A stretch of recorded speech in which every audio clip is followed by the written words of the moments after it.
ఎవడు పుట్టినరోజు కళ్యాణం చేసుకుంటారా? ఎప్పుడు సీతారాముల కళ్యాణం ఎప్పుడు? వైశాఖ శుద్ధ దశమి. వైశాఖ శుద్ధ దశమి సీతారాముల కళ్యాణం. అది పోయింది, అసలు ఎవ్వరూ చేయలేదు.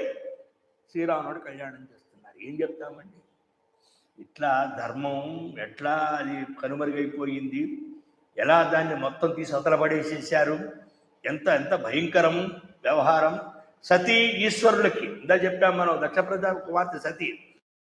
సతికి ఈశ్వరుడు ఎప్పుడు పెళ్ళయిందండి? చైత్ర శుద్ధ త్రయోదశి. చైత్ర శుద్ధ దశి సతీదేవికి ఈశ్వరుడికి పెళ్ళయింది. వైశాఖ శుద్ధ దశమి సీతారాముని పెళ్ళయింది. మార్గశిర మాసం రోహిణి నక్షత్రంలో మహానుభావుడికి ఈశ్వరుడికి పార్వతీ పెళ్ళయింది. అందుకని మార్గశిర మాసంలో ఆరుద్ర నక్షత్రం మహారుద్ర అని పిలుస్తారు. దానికి అనేక మహానివేదనలు చేయాలి. మార్గశిర మాసంలో ఆరుద్ర నక్షత్రానికి రాత్రి పూజ చేసి అన్నాభిషేకం చేస్తారు అక్కడ.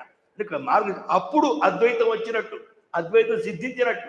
కార్తీక మాసంలో విష్ణుపాసన, మార్గశిర మాసం శివోపాసన చేస్తే అద్వైతం, అది అద్వైతం. అది వాళ్ళిద్దరి మధ్య భేదం చూడనట్టు. అది మన జన్మ చరితార్థం. కాశీకి వెళ్ళి అక్కడ ఏం చేయాలి? మీరు చూసుకోండి, ఎక్కడైనా సరే కాశీలో